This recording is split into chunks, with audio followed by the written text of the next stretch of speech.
وَمَا مِن دَابَّةٍ فِي الْأَرْضِ إِلَّا عَلَى اللَّهِ رِزْقُهَا. Ya, assalamualaikum warahmatullahi wabarakatuh. Wah, kalau di sini saya lihat lebih muda-muda ya. Kalau yang di kota lain tuh kayaknya udah senior 12-an tahun gitu ya. Di sini ada yang 2 tahun, 5 tahun, 6 tahun, alhamdulillah. Betah ya? Alhamdulillah. Pengen pulang nggak? Pulang permanen gitu loh? Bukan liburan, lebaran, bukan? Pengen nggak? Nah, pasang target. Percaya sama saya. Saya udah keliling tuh macam-macam negara kayak gini semua orang-orangnya. Nggak pulang mereka. Karena nggak dikasih target. Kita kayak saya misalnya nih, sholat zuhur kan, saya bisa jamak, ya, saya bisa qashar kan, bisa 2, bisa 4 rakaat. Nah, letakkan niat itu di awal. Mau 2 atau 4 di awal. Kalau nggak jelas itu. Nggak bisa kita juga misalnya sedang udah niat 4 rakaat, atau kita ganti tengah jalan jadi 2, nggak bisa juga. Gitu.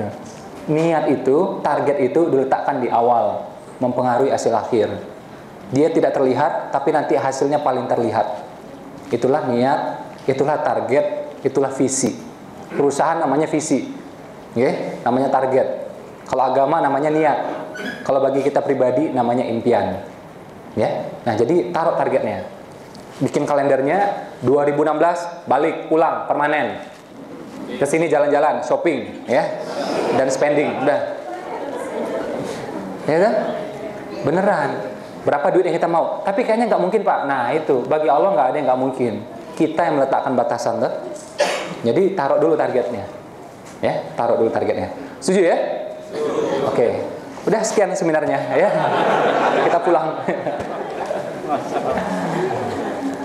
Ya, alhamdulillah yang sudah baca bukunya boleh tahu berapa orang? 7 Keajaiban Rezeki? Oke, yang belum sama sekali? Yang baru tahu nama saya hari ini, boleh tahu? Oke, enggak apa-apa, jujur aja ya. Nah. Baru dapat hidayah hari ini, Pak. Ya, udah. Bapak ya. Alhamdulillah yang sudah kenal, belum kenal enggak masalah. Kita hari ini akan bahas tentang 7 Keajaiban Rezeki. Alhamdulillah kalau di Indonesia ini katanya number 1 dari segi penjualan bukunya, dari segi peserta seminarnya. Ya, sekarang kita yang terbesar selama 2 tahun ini gitu. Ya, tahun 2013 bahkan dianggap sebagai buku yang paling berpengaruh menurut IKP. Tahun 2013 juga saya dianggap oleh RCTI sebagai 24 tokoh berpengaruh Indonesia. Alhamdulillah. Nah, nggak usah. Itu dari Allah semua, ya kan, bukan dari saya ya. Nggak perlu apresiasi ke sayanya. Apa yang saya pengen sampaikan di sini, buku ini bisa sampai di mana-mana. Saya sudah seminarkan di 4 benua, di belasan negara, termasuk Mesir, Arab Saudi, ya, Australia. Bulan depan berangkat lagi ke Australia, insya Allah ya. Amerika sudah 2 kali, Jepang sudah 2 kali. Ini minggu depan mau berangkat lagi ke Jepang. Apa yang membuatnya sampai di sini? Ya semuanya dari Allah gitu ya. Cuma wasilahnya adalah apa? Karena teman-teman itu praktek. Ngefek gitu loh. Praktek, ngefek. Akhirnya dia sampaikan kepada yang lain. Coba, siapa yang sudah baca bukunya? Tolong angkat tangannya, boleh? Yang sudah baca? Tadi, yang sudah baca bukunya. Oke, terus angkat tangannya. Oke, siapa lagi? Oke, ini. Siapa yang dari ini? Oke. Ada nggak akhirnya rekomendasikan ke orang habis baca? Ada nggak? Siapa? Nah, benar kan? Jadi yang baca otomatis akan rekomendasikan. Karena apa? Insya Allah ngefek ke mereka. Gitu. Jadi kita 2 jam di sini, insya Allah kalau benar-benar praktek, insya Allah pasti ngefek. Insya Allah apa? Pasti ngefek. Dan pengalaman yang sudah biasanya kurang dari 40 hari. Kurang dari berapa? 40 hari.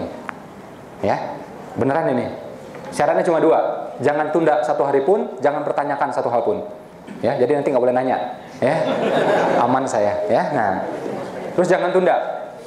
Ketunda 1 hari saja, efeknya bisa ketunda berbulan-bulan. Makanya pas tahu langsung praktek. Boleh ya?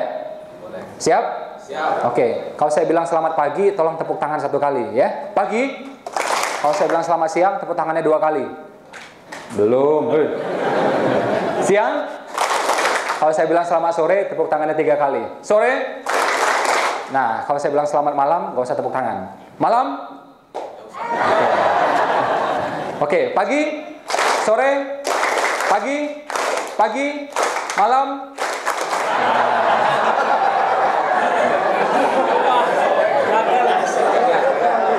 Belum fokus itu. Sore, malam, makin sedikit ya, makin sedikit. Oke, kita mulai. Boleh bantu tekan next-nya? Ya.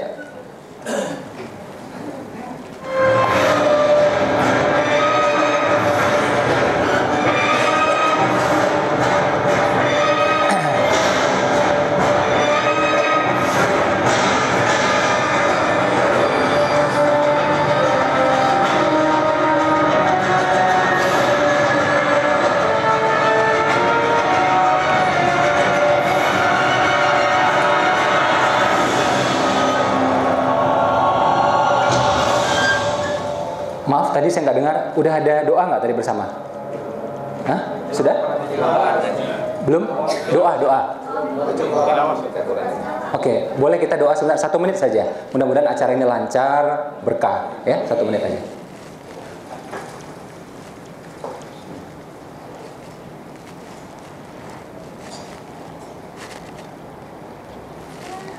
Ya, 7 keajaiban rezeki. Ya, kita mulai yang pertama.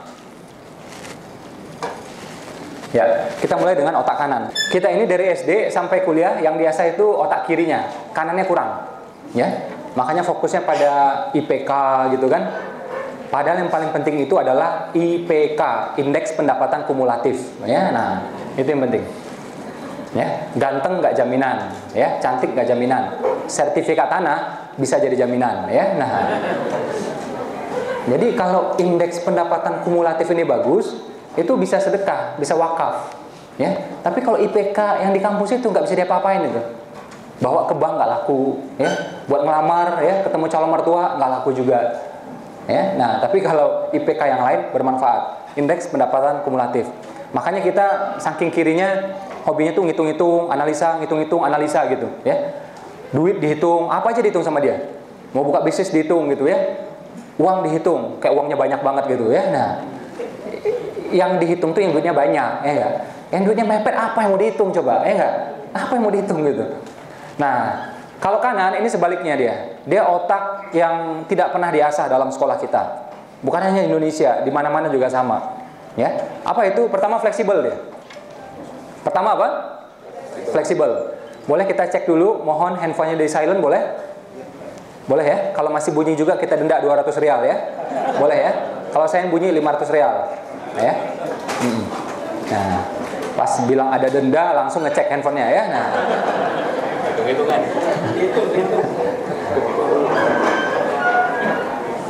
Boleh dicek? Karena kalau orang Indonesia itu biasanya makin miskin, handphonenya makin banyak biasanya. Ya. Di Indonesia gitu. Jadi ada yang Asia, ada yang Friend, ada macam-macam semuanya. Ada M3, ada semuanya gitu ya. Nanti nelpon sesuai operator gitu ya. Nah. Dan biasanya orang miskin tuh handphonenya berisik biasanya gitu ya. Karena model-model yang lama itu gitu ya. Nah, berisik gitu ya. Jadi jangan sampai orang tahu betapa miskinnya kita gitu ya. Nah, yang kaya juga sama, jangan sombong. Handphonenya silent juga ya. Yang nggak punya handphone sabar ya. Mau gimana lagi ya. Sudah ya silent ya. Saya pengen 2 jam ini manfaatnya optimal semuanya. Kalau kita kresek-kresek, kita ini ya, kita semua nanti yang nggak optimal manfaatnya. Kalau saya udah hafal materinya, beneran sudah hafal ya. Dari A sampai Z udah hafal saya materinya. Teman-teman yang perlu ya. Boleh ya. Nah, pertama dia fleksibel. Jadi mampu beradaptasi. Saya salut sama orang Indonesia. Orang Indonesia itu termasuk bisa beradaptasi, mampu beradaptasi, ya. Merantau kemana-mana bisa, ya. Merantau kemana-mana bisa. Nah itu fleksibel. Terus juga kayak sekolah gitu ya, kayak kuliah dengan dunia kerja itu kadang-kadang nggak nyambung, nggak masalah, ya. Nggak nyambung nggak masalah. Jadi misalnya kuliahnya misalnya marketing, tak tahu sekarang kerjanya administrasi atau sebaliknya nggak masalah. Ya, nah itu fleksibel. Beda dengan orang kiri. Kalau orang kiri kuliahnya pertanian, kerja mesti pertanian. Kuliahnya marketing, kerja mesti marketing. Kalau kanan nggak harus. Ya, saya buka TK Khalifah. Sekarang alhamdulillah sudah berkembang TK, SD, bimbel, ya, playgroup, daycare itu 100 cabang se-Indonesia. Itu saya buka sebelum saya punya anak. Saya buka sebelum saya nikah. Ya, jadi nggak harus. Nah kalau orang kiri itu dia harus syarat gitu loh. Jadi kalau mau buka restoran, mesti jadi koki dulu. Ya, mau buka bengkel, mesti jadi montir dulu. Mau buka salon, mesti jadi bencong dulu gitu, ya. Nah, ini kan lama. Latihan jadi bencong itu lama gitu loh, ya. Dan belum tentu lulus gitu, ya. Kalau koki, montir masih bisa. Ini kan bencong lama gitu, ya. Nah, nggak harus urut. Bisa masak, alhamdulillah. Nggak bisa masak, nggak masalah, gitu. Nggak harus ada pengalaman. Karena nikah saja yang sedemikian penting ternyata tidak perlu pengalaman, betul nggak? Mana ada calon mertua nanya, kamu punya pengalaman? Nggak ada, ya. Malah yang dicari itu biasanya nggak punya pengalaman, ya. Jadi punya, oke, nggak punya, oke juga. Jadi nggak harus pakai syarat, ya. Jadi tidak harus urut, karena satu-satunya profesi yang harus urut adalah tukang urut, ya. Nah, selain tukang urut, kita tidak harus urut. Kita bisa mulai dari mana saja, ya. Setuju ya? Saya salut beberapa teman-teman di sini banyak yang mulai usaha gitu ya, walaupun latar belakangnya tambang, latar belakangnya teknik, tapi bisa buka usaha macam-macam, ya, bisa buka usaha macam-macam. Jadi memang tidak harus urut. Nah, ini namanya fleksibel. Nomor 2 adalah apa? Imajinatif. Impiannya besar, targetnya besar. Saya selalu mengatakan kalau kita bercita-cita kaya, berarti kita percaya bahwa Allah Maha Kaya. Kalau kita bercita-cita besar, berarti kita percaya bahwa Dia Maha Besar. Kalau impian kita remeh-temeh saja, berarti kita meremehkan kemampuan Allah. Impian mesti besar, ya. Namanya muslim mesti berniat dan berikhtiar untuk kaya. Kalau belum kaya nggak apa-apa, tapi niat dulu, ikhtiar dulu, betul ya? Hanya Islam yang punya ibadah mahal-mahal semuanya. Hanya Islam, ya. Haji, umroh, akikah, kurban, zakat, sedekah, oke? Menegakkan ekonomi syariah, itu hanya Islam. Yang lain nggak ada. Haji apa hukumnya? Ya. Kalau mampu ya repot, ya. Semua ibadah juga gitu. Zakat kalau mampu, kalau nggak dizakatin, ya nggak. Sholat kalau mampu, kalau nggak sholatin, ya. Puasa kalau mampu, kalau nggak berfidyah. Pakai jilbab kalau mampu, ya. Kalau nggak dikafanin, ya. Nah, jadi semuanya pakai kalau juga. Kalau Allah kasih perintah, manusia itu diberi potensi untuk mampu sebenarnya. Ada yang sungguh-sungguh, ada yang tidak, itu aja. Haji hukumnya wajib dan rukun. Rukun itu kalau tidak dilakukan berarti tidak sah semuanya. Contoh rukunnya sholat, Al-Fatihah salah satunya. Tidak Al-Fatihah, tidak sah sholatnya. Salah satu rukun Islam, haji. Kalau tidak berhaji, pikirkan sendiri, ya. Nah, nanti kalau saya jelasin tersinggung ntar, ya. Nah, kalau itu rukun beneran. Ya, itu rukun beneran. Ini orang jarang paham. Sama seperti sholat, sama seperti zakat, sama seperti puasa. Seperti apa antusiasme kita terhadap puasa Ramadan, ya, dan lain-lain. Seperti itu juga haji sebenarnya. Nah, kita di sini mah insya Allah gampang berhaji. Coba bayangkan teman-teman kita di sana tuh, ya. Nah, karena hukumnya wajib, yang wajib itu baiknya gimana? Kita bersegera atau tunda-tunda? Segera. Wajib ya, rukun ya. Nah, artinya pakai apa? Haji plus. Kalau di Indonesia tuh haji plus 100 juta sampai 120 juta, ya. Dan tidak boleh ngutang, ya. Suami istri mesti berangkat. Artinya apa? Mesti punya tunai 1/4 miliar. Kalau miskin, apakah mungkin seorang muslim bisa menegakkan syariat ini? Sulit, ya. Oh, tapi kan dunia ini seimbang, Pak. Ada yang kaya, ada yang miskin, betul nggak? Betul. Yang penting yang miskinnya itu bukan kita. Itu aja. Benar nggak? Benar nggak? Allah itu adil, ada yang masuk surga, ada yang masuk neraka, betul nggak? Yang penting yang masuk neraka itu bukan kita. Selesai. Ngapain dipikirin? Saya pernah dipanggil sama anggota dewan, masih pun selalu ngomong pengusaha, selalu ngomong kaya. Kalau semua orang Indonesia kaya, siapa yang kerja? Saya bilang tenang aja, nanti kita panggil TKI, tenaga kerja Inggris gitu loh, ya. Dan TKW, tenaga kerja Washington.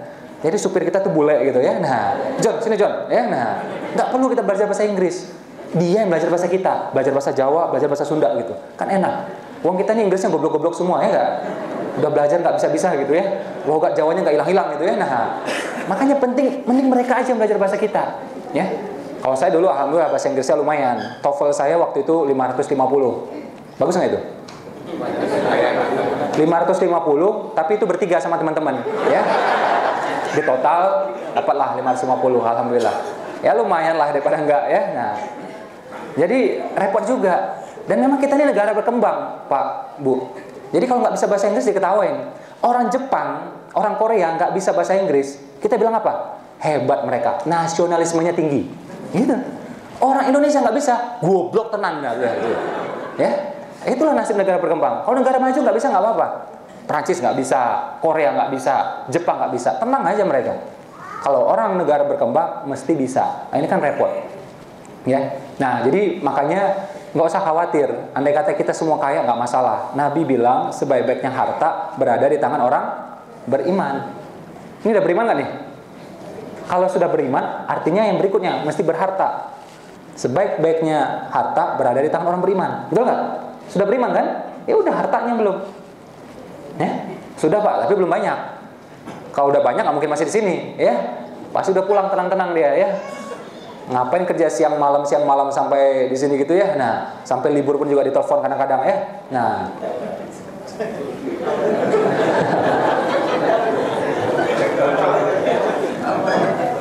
Nah, jadi gitu tuh. Jadi yang Allah mau tuh kita tuh yang kayanya. Tapi kalau kita kaya Pak, nanti hisapnya lama Pak. Hartanya banyak, hitungnya lama, hisapnya lama, betul? Saya tanya, pernah ke surga? Belum katanya. Nah, yang hisapnya lama itu kalau hartanya bermasalah. Kalau hartanya digunakan untuk kebaikan, insya Allah akan mempercepat dia masuk surga. Kenapa saya berani ngomong ini? Nabi kaya, istri Nabi kaya, sahabat terdekat Nabi kaya, Abdurrahman bin Auf kaya, Umar Utsman kaya, Abu Bakar kaya. Gak mungkin gara-gara kaya mereka lama masuk surganya. Kita mentang-mentang miskin masuk duluan gitu. Gak yakin saya. Ya. Pendiri NU kaya, pendiri Muhammadiyah kaya, Serikat Dagang Islam kumpulan orang-orang kaya, penyebar Islam ke Indonesia juga orang-orang kaya. Gak mungkin mereka gara-gara kaya lama masuk surganya. Kita tentang kere masuk duluan, nyelonong duluan. Gak yakin saya. Ya. Nah, ada memang hadis mengatakan orang miskin itu masuk surga lebih cepat. Ada yang bilang 40 musim, ada yang bilang 500 tahun. Itu kalau orang miskinnya benar-benar berjuang. Ya. Dan orang kayanya nggak berjuang. Kalau sama-sama berjuang, saya percaya orang kaya masuk surganya bisa lebih dulu atau minimal sama. Tapi kaya itu ujian Pak. Kaya ujian, miskin juga ujian. Mending kaya aja. Benar nggak? Benar nggak? Kaya bisa jadi pintu surga, miskin bisa jadi pintu surga. Ya mending kaya aja. Ya. Kalau kaya kita bisa membiayai majelis zikir, membuka rumah tahfiz, buka pesantren, buka sekolah macam-macam semuanya. Itu pintu surga akan manggil kita semuanya. Pintu Al-Qur'an manggil-manggil kita, pintu zikir manggil-manggil kita. Ya, kita puasa sunnah jarang, tapi selalu membiayain orang, ya, mentraktir orang yang puasa sunnah. Dapat lagi tuh pintu surganya, pintu puasa. Ya. Nah, itu ya fadilah memang orang kaya yang bisa lakukan. Orang miskin bisa umroh nggak? Bisa, tapi tidak bisa memberangkatkan orang berumroh. Itu bedanya. Orang miskin, ya, orang miskin bisa nyantri nggak? Bisa, tapi tidak bisa bangun pesantren. Tidak bisa buka TK Khalifah.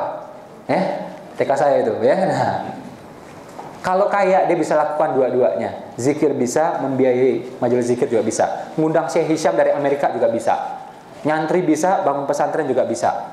Ya, studi banding dengan pesantren terbaiknya pun juga bisa. Makanya kita belum kaya nggak apa-apa, berniat, berikhtiar. Kalau saya lihat mah di sini mukanya yang susah udah nggak ada lah, ya.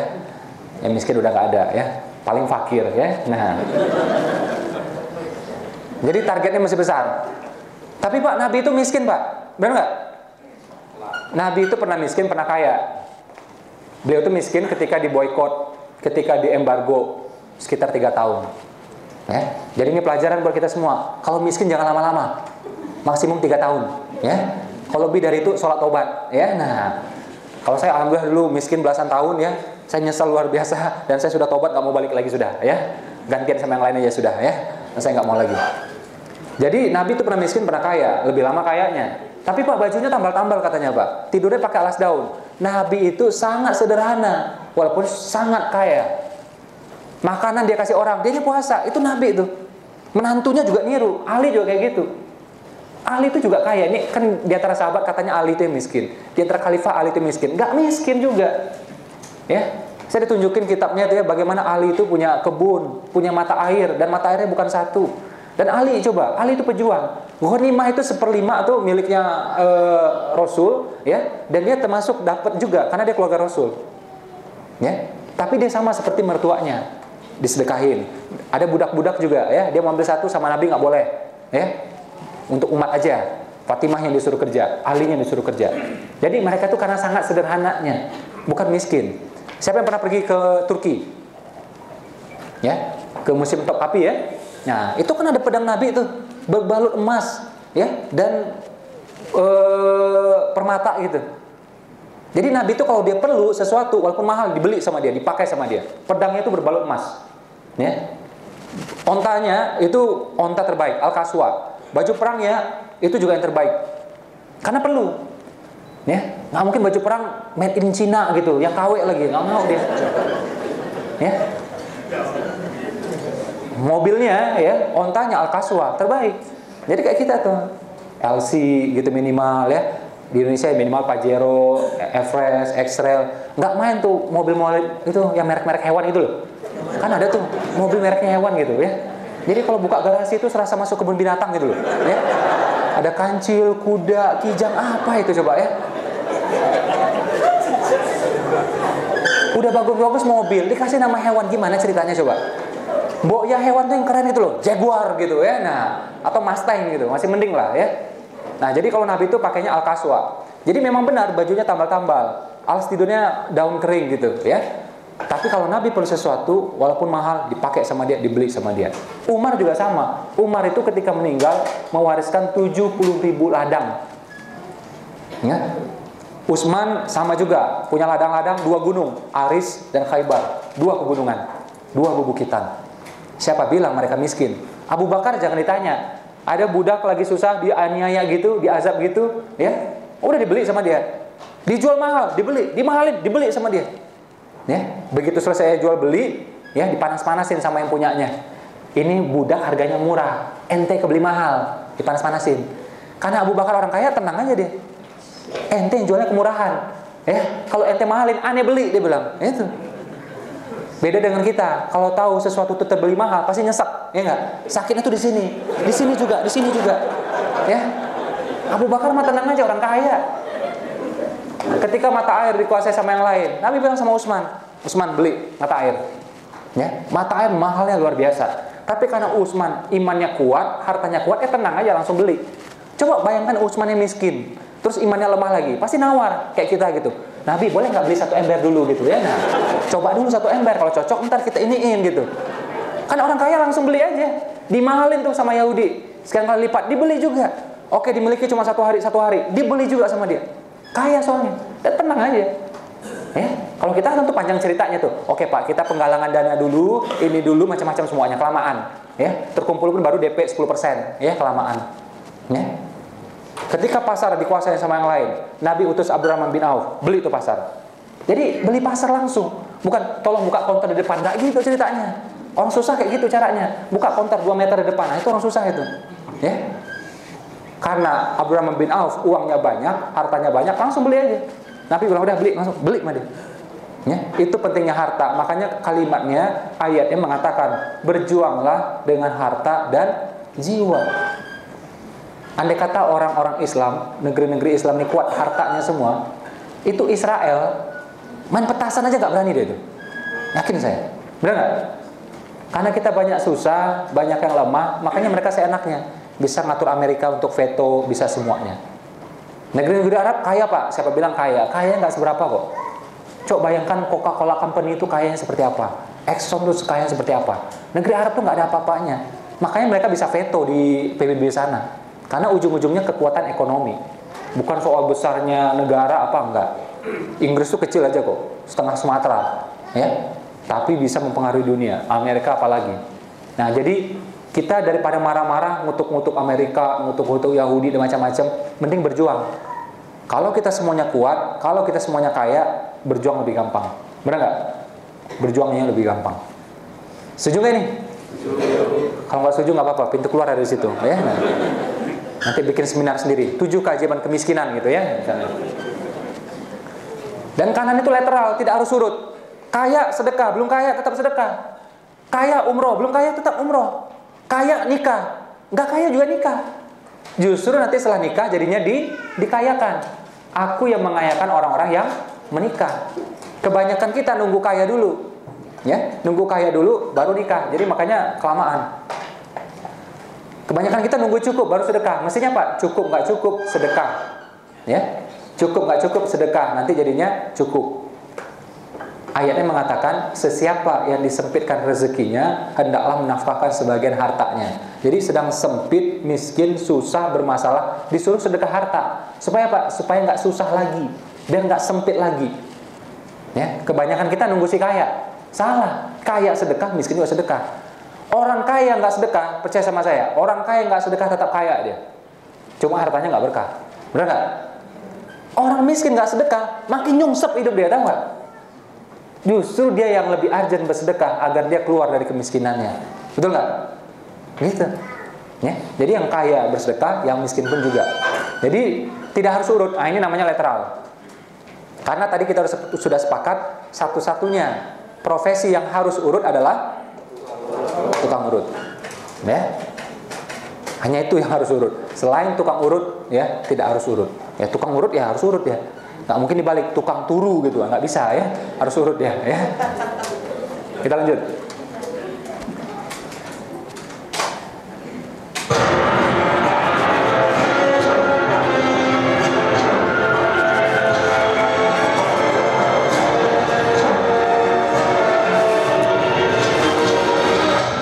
Oke, saya pengen Bapak dan Ibu menjemput impiannya semua. Boleh berdiri semuanya?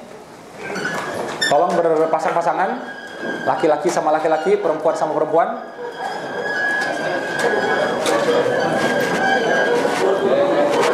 Oke. Biar kelihatan saya berdiri ya. Sini ya. Oke, ya. Oke, tolong berpasang-pasangan berdua. Hadap-hadapan. Salaman.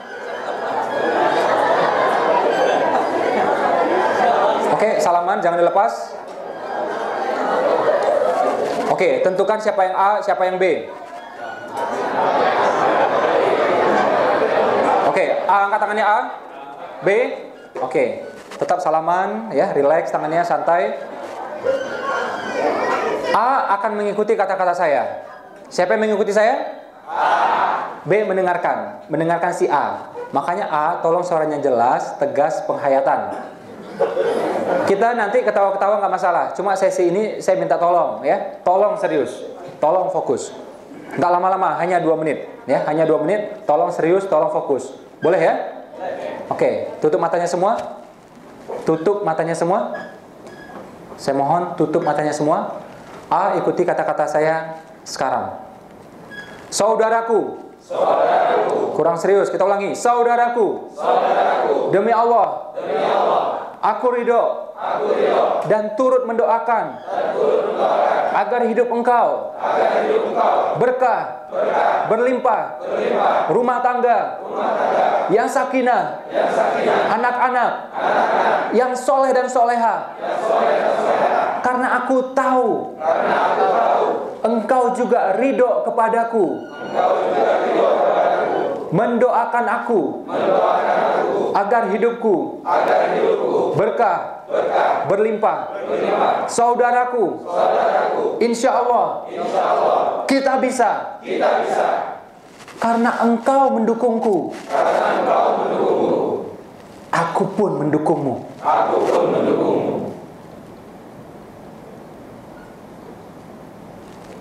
Masih ditutup matanya, masih dipejamkan matanya. Sekarang gantian. B, ikuti kata-kata saya. A, mendengarkan. B, tolong lebih serius, lebih fokus, lebih penghayatan. B, kita mulai sekarang. Saudaraku, demi Allah, aku ridho dan turut mendoakan agar hidup engkau berkah, berlimpah, rumah tangga yang sakinah, anak-anak yang soleh dan soleha. Karena aku tahu engkau juga ridho kepadaku, mendoakan aku agar hidupku berkah dan berlimpah. Saudaraku, insya Allah kita bisa. Karena engkau mendukungku, aku pun mendukungmu.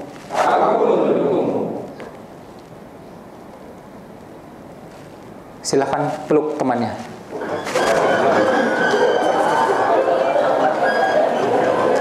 Silakan duduk.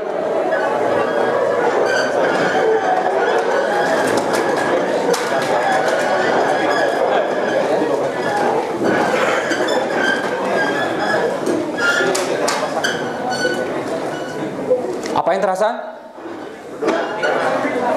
Jujur ya saya tanya, siapa yang sempat meneteskan air mata? Ibu-ibu semua ya. Kenapa? Siapa yang merasa merinding luar biasa? Kenapa? Tidak, sebelumnya nggak peduli. Efek dari saling mendoakan, saling ridho. Bukan orang lain yang menghalangi rezeki kita, tapi karena kita tidak ridho terhadap rezeki orang lain, itu yang menghalangi rezeki kita. Bukan orang lain yang menghalangi impian kita, tapi karena kita dengki terhadap pencapaian orang lain, impian orang lain, itu yang menghalangi impian kita. Demi Allah, di muka bumi ini gak ada orang yang bisa menghalangi rezeki kita. Tapi karena hati kita bersekat, ya, mudah dengki, itu kehalang jadinya. Ya. Teman kita pakai mobil bagus, turut senang, itu doa agar kita memiliki mobil yang sama. Teman kita pangkatnya bagus, pulang ke Indonesia duluan, kita mestinya senang. Ya. Pokoknya kalau nikmat itu kita merasakan terjadi pada diri kita dan kita ikut senang, mestinya gitu juga kita ke dia. Itu doa bagi kita untuk menyamainya atau melampauinya. Jadi kalau kita misalnya ya, teman kita pakai mobil Hummer misalnya, kita senang. Di level kuantum kita tuh selaras sama dia, satu frekuensi sama dia. Akan lebih mudah bagi kita untuk menyamainya atau melampauinya. Tapi kalau teman kita pakai mobil bagus ya, hati kita gemuruh, akan lebih sulit bagi kita untuk menyamainya dan melampauinya. Jadi ridho terhadap pencapaian orang lain, ya. Karena yang ngasih mobil itu siapa? Allah juga. Yang ngasih pangkatnya tinggi siapa? Allah juga. Termasuk non muslim sekalipun. Ya. Kita lihat orang Yahudi misalnya kaya, kita marah-marah. Pertanyaan saya, siapa yang ngasih Yahudi itu kaya? Allah juga. Jadi makanya ulama bilang dengki itu kalau berlebihan merusak tauhid. Kita tidak ridho dengan keputusan Allah. Ya. Tapi dia nggak benar pak, nggak suka bersaing. Allah kasih persaingan bebas kok. Berikhtiar dapat, nggak berikhtiar nggak dapat. Kurang ikhtiarnya, kurang hasilnya. Simpel aja. Ya. Jadi apapun, ya apapun, sesuatu yang tidak kita puas, berjuang. Jadikan tuh ranah perjuangan. Jangan marah-marah, jangan dengki, jangan emosi. Kebanyakan Muslim disebutin Cina, marah dia. Ya, dasar Cina, Yahudi juga marah dia. Benar nggak? Iya, itu yang menguras energi, mematikan potensi. Ya. Saya bukan belain mereka enggak, justru saya pengen kita maju. Tapi tidak bisa kita bersaing, tidak bisa kita bertarung kalau kita marah-marah. Ya. Nggak akan jernih nih pikiran. Coba lihat tuh di sosial media, kan banyak tuh disebutin kata Yahudi dia marah-marah tuh. Yahudi bla bla bla gitu. Coba lihat hari-hari hidupnya seperti apa. Biasanya susah itu. Karena energi negatif itu membakar tuh seluruh potensinya. Kasihan kan? Ya. Tapi dia nggak benar pak, ya bersaing. Simpel aja. Belajar juga. Kenapa dia bisa sukses? Ya. Orang Chinese kenapa bisa sukses? Orang Chinese itu kalau merantau kerjanya sungguh-sungguh. Di Australia ditakuti sudah. Gara-gara apa? Bulenya kerja cuma sekian jam. Orang Chinese yang mau kerja 12 jam sehari. Ya. Sungguh-sungguh dia. Akhirnya apa? Bisa punya toko, bisa punya macam-macam semuanya. Kalah yang lainnya. Di Amerika juga sama. Maka orang Amerika lagi ngerem-ngerem nih, orang India sama orang Chinese dia rem masuknya. Karena mulai masuknya luar biasa.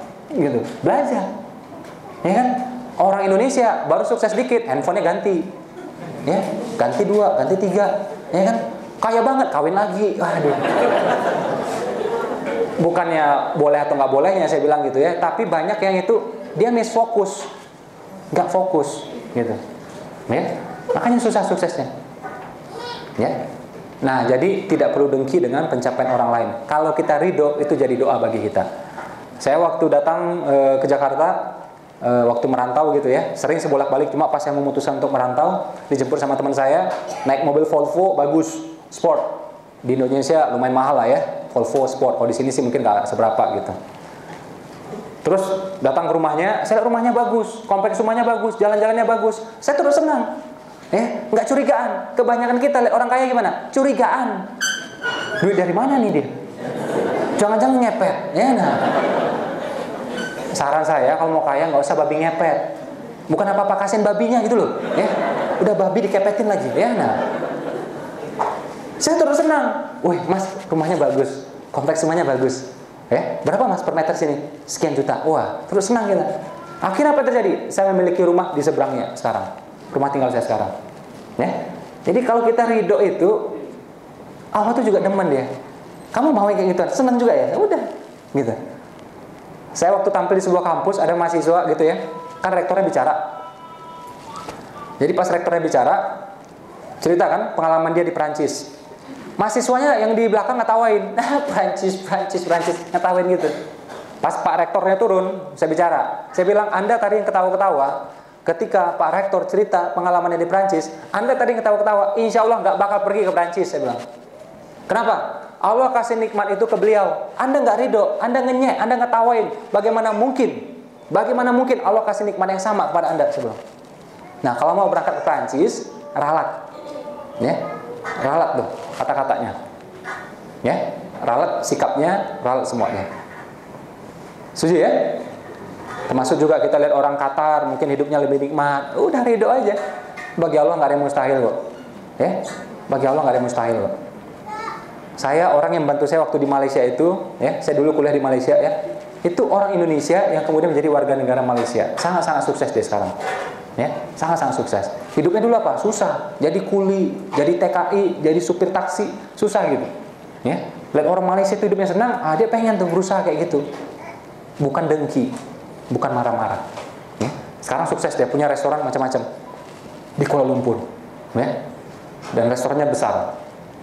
Ya, ridho terhadap pencapaian orang lain memudahkan pencapaian kita. Setuju ya? Pagi,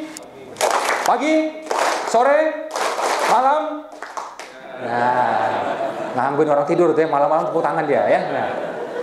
Oke, kita lanjut.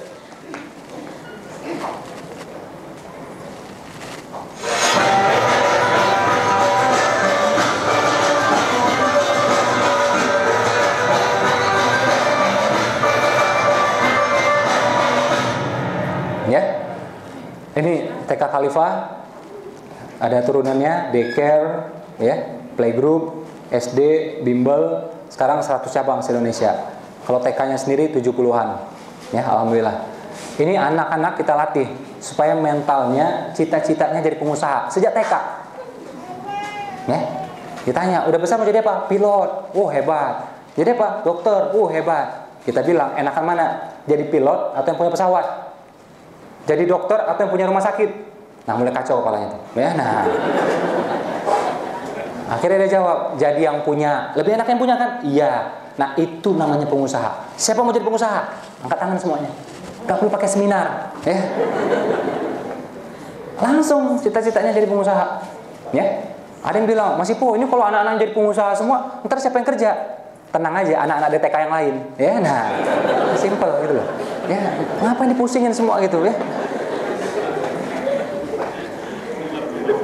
Tadi beberapa orang ya dari kemarin juga ada yang curhat ke saya soal pendidikan di sini. Kalau mau bikin TK di sini, bikin sekolah di sini, boleh. Saya bantu juga. Ya, untuk teman-teman saya hitungannya sosial aja. Dan bagi saya pun di Indonesia juga TK Khalifah udah sosial kok mas saya. Sejak Ramadan kemarin saya udah wakafin semuanya. Ya, wakafin. Jadi tetap jalan seperti biasa, tetap profit, harus profit. Tapi yang bagian saya udah saya wakafin semua sejak Ramadan kemarin. Ya. Jadi ngapain Pak capek-capek bisnis Pak kalau akhirnya diwakafin? Ya itu, biar bisa dapat pahala wakaf, ya mesti punya bisnisnya, mesti punya propertinya. Saya nggak bisa ngomong, nih rumah ini, gedung ini saya akan wakafkan, nggak bisa, bukan punya saya soalnya. Miliki dulu, baru bisa diwakafin, benar nggak? Saya di Indonesia tuh tiap 12 bulan beli properti, ya. Tapi yang saya pakai cuma 3, rumah 1, kantor 1, buat bisnis 1. Yang lain kita sedekahin semuanya. Ya. Jadi itu seninya, bisa dapat tuh sedekahin, dapat sedekahin, itu enak, demen kita. Daripada hidup sekedarnya saja. Hidup yang biasa-biasa saja tidak menarik untuk dijalani. Benar nggak? Tidak menarik. Hidup sekali mesti berarti. Oh tapi kan hidup mesti sederhana Pak. Sederhana itu sikapnya.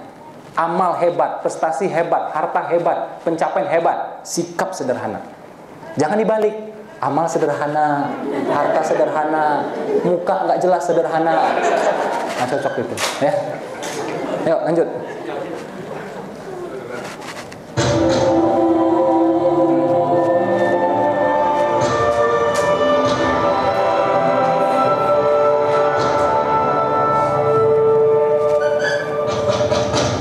Sepasang bidadari. Siapa ini? Ya, bidadari pertama adalah ibu kita. Dalam konteks luas namanya orang tua dan mertua, dua-duanya, bukan salah satu. Kalau belum nikah gimana Pak? Ya salah lu, ya. Udah gede nggak nikah, ya. Masa komplain ke saya? Apa yang saya pikirin, ya? Hidup dia sendiri, ya. Jadi mesti nikah. Karena kalau belum nikah itu rezeki kayak kehalang gitu, kehijab dia. Makanya coba lihat ya, orang habis nikah biasa rezekinya membaik, betul ya? Jadi benar kata Allah itu, menikah itu mengayakan, membaik rezekinya. Nggak percaya, coba lihat tuh penyanyi dangdut itu, Nazar itu, ya. Nah, habis nikah langsung kaya dia, ya. Nah, benar itu, ya. Menikah itu mengayakan, ya. Nia Ramadhani juga kan, nikah mengayakan, benar. Habis nikah langsung kaya luar biasa dia, ya. Nah, jadi benar itu, ya. Kita pun terjadi. Dulu sebelum nikah coba hitung tuh duitnya gimana, benar nggak? Habis nikah makin nyungsep Pak, ya biasa, itu lika-liku hidup, ya kan. Sebentar turun, habis itu take off lagi dia. Saya percaya tuh sama ayat, menikah itu mengayakan. Allah yang bilang, habis nikah makin nyungsep saya, ya. Nah, positive thinking, ya. Bulan depan take off. Tahu-tahu apa terjadi? Makin nyungsep lagi, ya. Nah, bulan ketiga, bulan keempat, baru akhirnya take off, ya. Jadi menikah itu mengayakan, asal niatnya benar, caranya benar, nikah itu mengayakan, ya. Yang sudah jangan diulang lagi, ya. Udah. Nah, mau praktek lagi Pak? Udah, yang lain prakteknya, ya. Jadi bidadari pertama itu orang tua dan mertua. Bidadari yang kedua adalah pasangan kita, istri kita. Ini mesti selaras semuanya. Sama kayak kita misalnya mau sholat zuhur, ya, kayak yang saya bilang tadi. Kita mungkin zuhurnya mau dikosor misalnya. Kita mesti komunikasikan sama jemaah, sama di belakang. Kita mau 2 rakaat nih, atau 4 rakaat nih, diselaraskan. Ya, jangan sampai kita 2 belakang 4, atau kita 4 dia 2, atau kita sholat zuhur yang belakang sholat jenazah gitu. Nah ini repot ini. Berarti jenazah kita di depan itu kan. Jadi mesti selaras. Impian juga gitu. Kita pengen merantau ke Qatar, orang tua nggak ridho, pasti susah itu.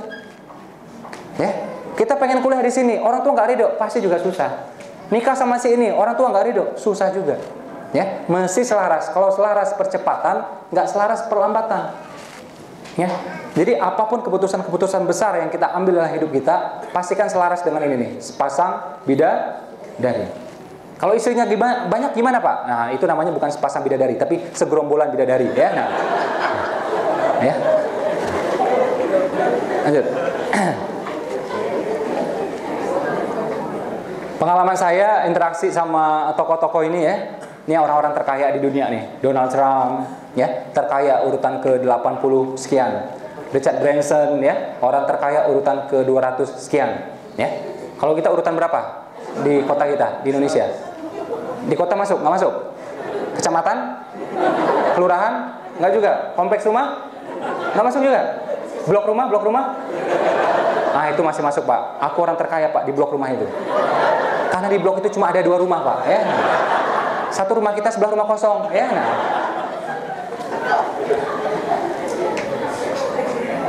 ternyata mereka ini sama keluarga juga luar biasa, ya. Donald Trump itu dia bilang, wanita yang hebat itu ibu saya, ya. Laki-laki yang hebat tuh ayah saya, walaupun dia lebih kaya pada ayahnya, ya. Bahkan waktu kita ketemu Donald Trump, ya, kita tanya, apa rahasia sukses Bapak? Tolong sebutkan dalam 2 kata saja. Ternyata apa jawaban dia? The first one is family, the second one is quality.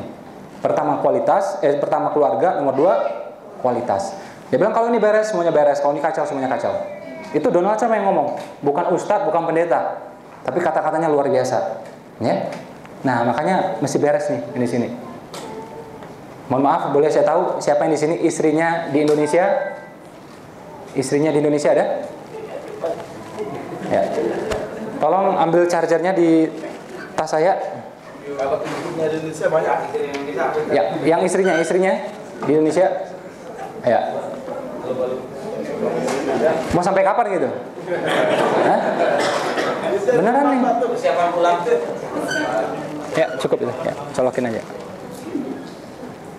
Yang sudah, ya tentu bolak-balik gitu ya. Tapi yang sudah berpisah lebih dari 2 tahun gitu sama istrinya, sama keluarganya ada? Ada? Ada nggak di sini? Ya paling ketemu liburan gitu, ya. Tapi tetap berpisah terus gitu sekian lama. Ada nggak? Ada nggak di sini? Nggak ada. Ajak semua.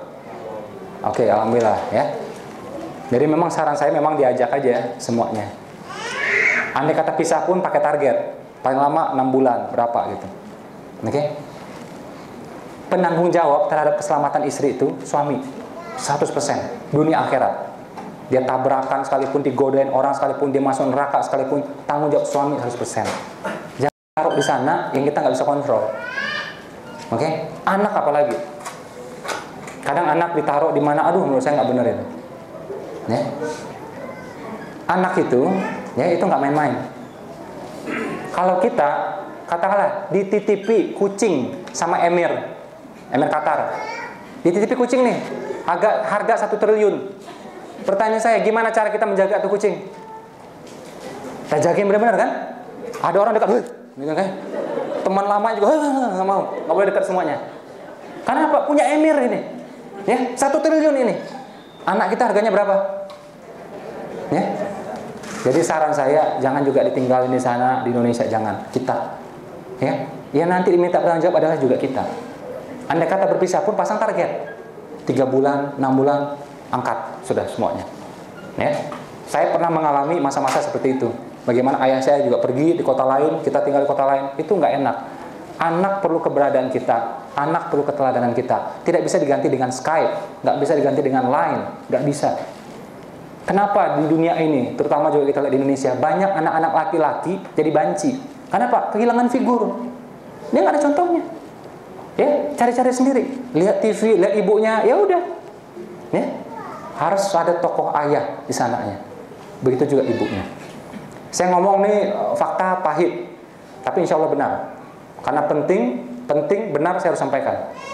Ya, kalau akhirnya kesel sama saya pun nggak masalah. Menurut saya penting benar harus disampaikan. At any cost, at any risk. Saya diundang sama Kimia Farma gitu ya. Kimia Farma kan jual obat itu. Saya bilang, materi saya kan, kalau sakit jangan sedekah. Kalau sakit jangan berobat. Saya bilang, kalau sakit ngapain? Sedekah dulu. Saya bilang. Itu dirutnya tuh, 40 orang dirut dan direksi. Saya siap dengan resiko nggak diundang lagi sama dia. Ya, alhamdulillah di 3 tahun diundang terus sama dia tuh. Ya, kontrak sekian miliar. Ya, menurut saya penting benar harus disampaikan. Ya, setuju ya? Nah, kalau anda kata terlanjur nggak masalah, manusia bisa khilaf, perbaiki segera, pasang target berapa? 3 bulan, 6 bulan, beres lagi semuanya. Setuju ya? Saya misalnya seminar nih di Qatar gini, awalnya rencana itu Qatar langsung sambung Jepang tuh, ya, dari Jeddah langsung terbang lagi tuh ke Tokyo sana. Saya bilang, saya pengen, andai kata oke lah, saya penuhi ini kan dakwah saya bilang, tapi saya pengen sebentar balik ke Indonesia, walaupun setengah hari. Minimal ketemu anak saya di airport, saya bilang, ya, karena ketemu langsung tuh tidak bisa diwakili, pakai rekaman suara pun nggak bisa, ya, itu pentingnya. Karena seumur hidup saya sama anak tuh tidak pernah saya berpisah lebih dari 2 minggu, seingat saya, ya. Makanya ada tawaran roadshow di Amerika 1 bulan, ya udah saya nggak mau, biar aja orang lain, ya. Saya bilang kalau mau sama saya 10 hari, ya. Tapi ini dakwah Pak, ini juga sama, jaga keluarga juga wajib.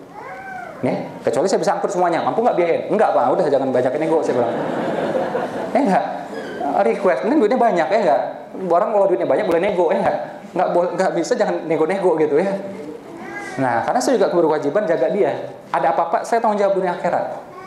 Ya, sementara dakwah di sana bisa diganti sama yang lain, simpel aja. Ya, nah jadi teman-teman yang misalnya anda kita terpisah, ya berpisah, saran saya segerakan. Ya, nah itu mudah-mudahan nanti keselarasannya makin terbangun. Makanya juga dalam Islam itu ada batas waktunya, mohon maaf ya, suami istri itu ada batasnya bercampurnya itu ya, tidak boleh tidak bercampur itu lebih dari sekian hari. Ya setelah lebih sekian hari itu harus bercampur suami istri itu. Tidak bisa didelegasikan, nggak bisa. Nggak bisa. Kalau benerin AC suruh orang lain bisa gitu ya. Benerin mobil bisa, itu ya nggak bisa gitu loh. Ya. Agar kebangun terus tuh hubungannya itu, agar kebangun terus tuh hubungannya. Nah, dan mesti selaras. Kalau selaras percepatan, kalau nggak selaras perlambatan. Itu satu. Kedua, bakti. Ya, jadi kata kunci pertama adalah selaras. Apa yang pertama? Selaras. Kedua adalah bakti. Anak-anak yang berbakti hidupnya bertabur rezeki. Anak-anak yang durhaka hidupnya penuh petaka. Ini terjadi di mana aja sama itu. Muslim non Muslim sama hukumnya. Coba cek ya, saya udah cek soalnya, saya sudah survei soalnya. Saya lihat keluarga saya, keluarga besar saya, keluarga teman-teman saya, semuanya, tetangga gitu. Saya cek tuh mana yang paling berbakti di antara mereka. Biasanya itu hidupnya lapang itu. Yang pernah menyakiti hati orang tuanya, ya sama juga tuh, jungkir balik ke hidupnya. Ya, saya udah cek berkali-kali. Ya, saya tuh misalnya kayak keluarga istri saya tanya tuh sama ibunya, mertua saya. Di antara 4 anak mama, siapa yang paling menyenangkan, yang tidak pernah menyakiti hati mama dan papa dari dulu? Dia sebutin nama, itu alhamdulillah nama istri saya. Ya, dan alhamdulillah dari dulu nggak pernah ada masalah yang berarti. Yang lain gonjang-ganjing semuanya. Ya. Kalau di keluarga saya, kakak saya. Itu juga nggak ada masalah yang berarti, beres, ya lapang aja. Mungkin kaya, mungkin tidak. Tapi hidup tuh lapang aja. Ada masalah, selesai. Ada masalah, selesai. Tapi anak-anak yang durhaka, mungkin kaya juga, tapi masalah nggak putus-putus. Bagaimana mungkin Allah ridho sama dia? Orang tua aja nggak ridho sama dia. Tapi orang tua saya beda agama, Pak, tetap berbakti. Orang tua saya jahat, Pak, tetap berbakti. Orang tua saya melantarkan saya, Pak, tetap berbakti. Simpel aja, Pak. Bakti itu untuk siapa? Untuk kita. Ya, sama kayak hukum sedekah. Kita sedekah nih. Sedekah buat siapa? Kan buat kita, benar nggak? Ada orang kelaparan. Kita nggak sedekah, Allah pasti akan bantu dia yang lain, benar nggak? Kejadian lain atau orang lain. Jadi sedekah buat siapa? Buat kita. 1 buat dia, 699 buat kita. Balasan di akhirat buat kita. Keberkahan buat kita, betul nggak? Bakti juga sama. Buat kita di dunia, di akhirat. Dan kalau kita berbakti, anak pun juga pasti berbakti. Belum pernah saya menemukan ada anak-anak yang berbakti, anaknya durhaka, ternyata nggak ada.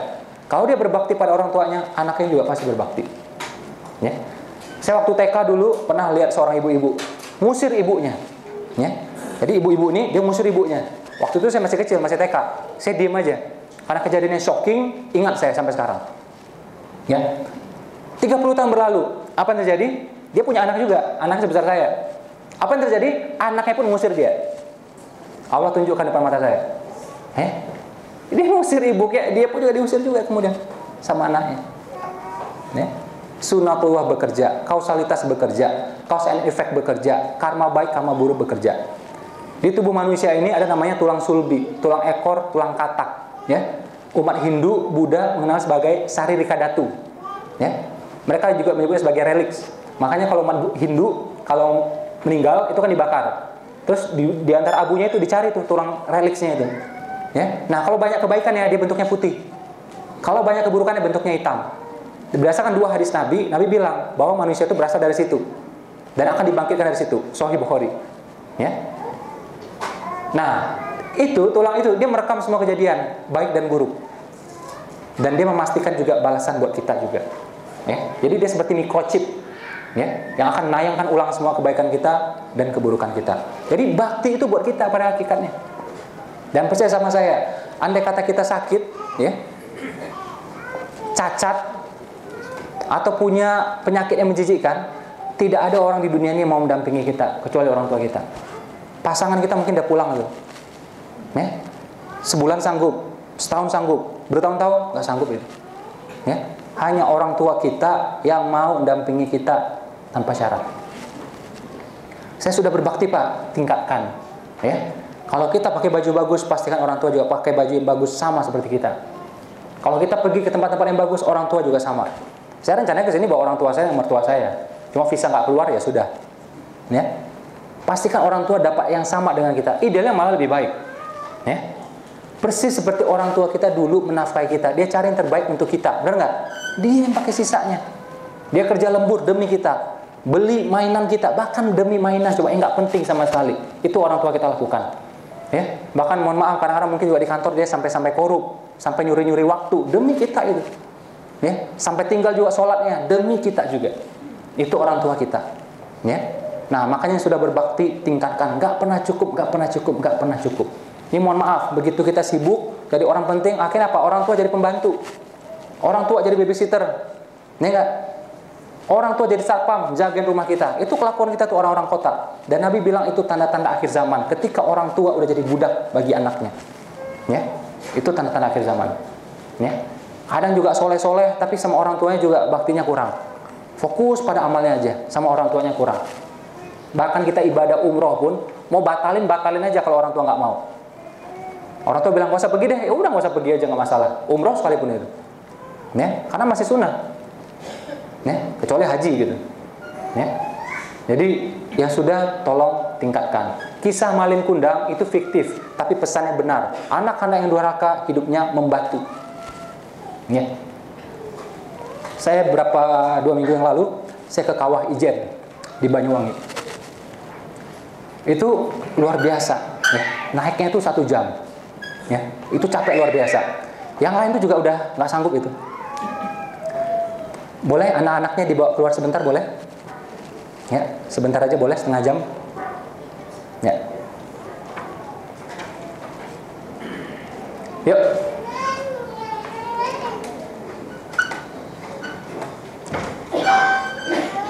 Yuk, sebentar aja saya minta. Ini sesi ini penting soalnya.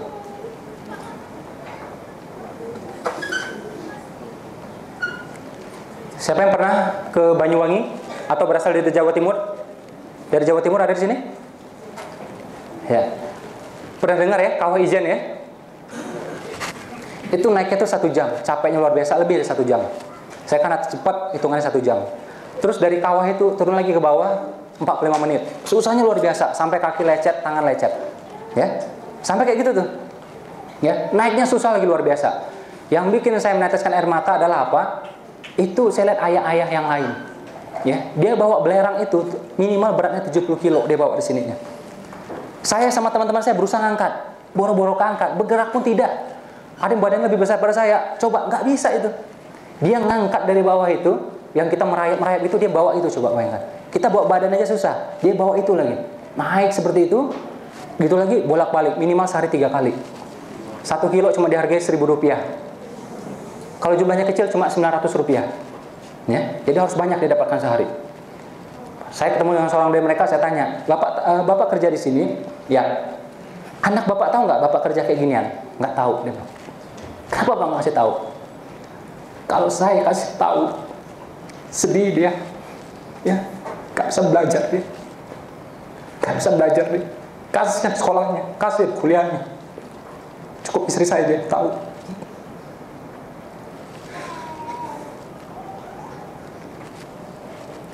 Saya langsung teringat ayah saya.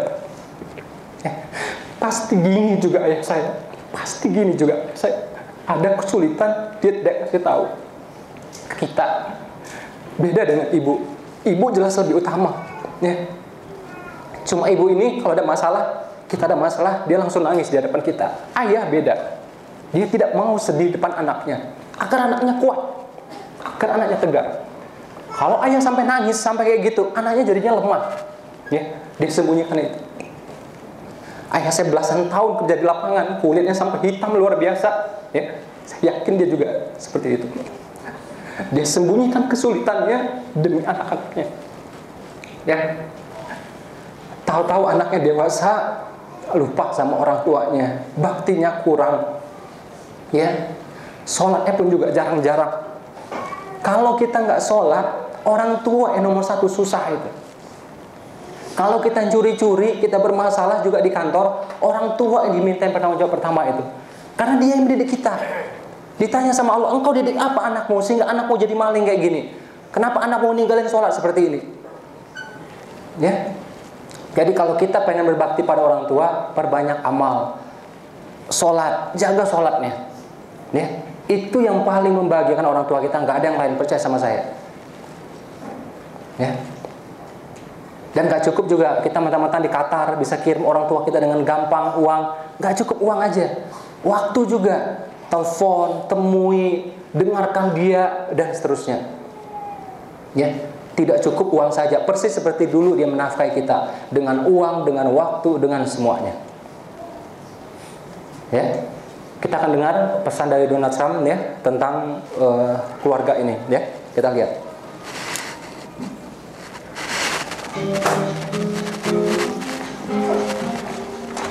Well, first of all, I have to say, and you know, all of them examples all the time.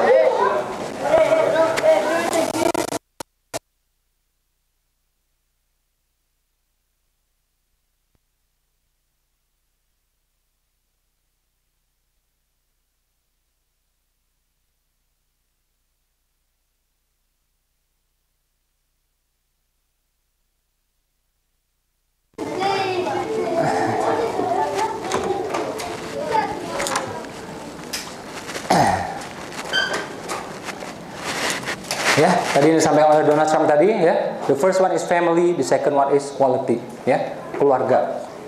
Ya. Ayah kita, ibu kita. Ibu kita jangan ditanya, luar biasa. Makanya Nabi bilang ibumu, ibumu, ibumu. Berbakti seperti itu tanpa mengabaikan ayah juga, ya. Intinya dua-duanya juga. Saya waktu kecil itu ya, dari perjalanan waktu itu saya tinggal di Pekanbaru, Dumai gitu, ya, bolak-balik. Kita waktu itu naik mobil pickup, ya.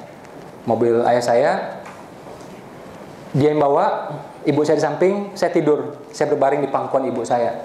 Tahu-tahu di jalan tabrakan kita, keserempet gitu, ya. Kacanya berderai, das ya, masuk ke dalam semuanya. Ya, saya karena sedang berbaring gitu, kaca masuk ke telinga saya semuanya.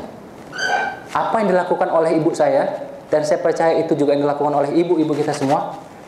Ibu saya langsung refleks, ya, langsung menghirup tuh, ya, telinga saya, ya, dihirup dengan mulutnya. Dia tidak pikirkan keselamatannya, yang penting kaca jangan masuk ke telinga anaknya. Dia hirup, dia muntahin, dia hirup, dia muntahin, seperti itu. Ya, itu ibu kita. Siapa yang sanggup seperti itu coba? Hanya ibu kita, hanya orang tua kita. Dan saya percaya kalau kita yang kena gituan sama, ibu pasti kayak gitu. Itu insting dia, refleks dia, nggak pakai mikir itu. Setelah terjadi baru analisa dia, baru dia mikir. Ya. Nah makanya tolong baktinya sama orang tua sungguh-sungguh. Saya ayah sudah meninggal, nyesal tuh yang ada, nyesal tuh yang ada. Ya. Nah yang masih ada berbakti. Kalau orang tua sudah tiada, gimana caranya? Orang tua sudah tiada, gimana caranya? Doa satu. Terus apa? Saya bilang tadi, banyak-banyak berbuat baik. Kalau kita sholat, kita dapat pahala nggak? Insya Allah dapat. Orang tua dapat nggak? Dapat. Itulah namanya anak soleh. Itulah namanya amal jariah. Jadi banyak-banyak berbuat baik, kita dapat pahala, orang tua dapat pahala. Ya. Kita jujur di kantor, kita dapat pahala, orang tua juga dapat pahala. Kita kerja sungguh-sungguh, ikhon, ya, dalam Islam itu namanya. Kita dapat pahala, orang tua juga dapat. Jadi intinya banyak-banyak berbuat baik. Kita dapat amalnya, orang tua juga. Dan insya Allah nanti anak kita juga kayak gitu. Ya. Nah jadi bakti itu luas sekali. Nggak cukup uang saja, semuanya. Uang, waktu, perhatian, semuanya. Boleh ya? Boleh? Boleh. Oke. Kita lanjut.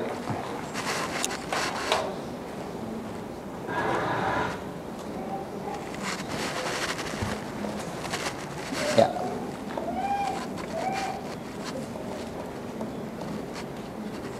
Oke, sebentar.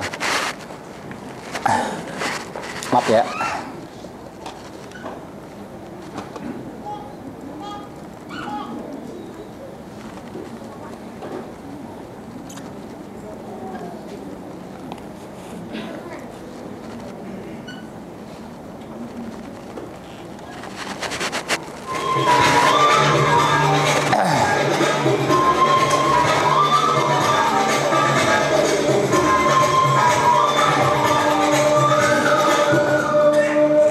Masuk materi terakhir ya tentang perisai langit.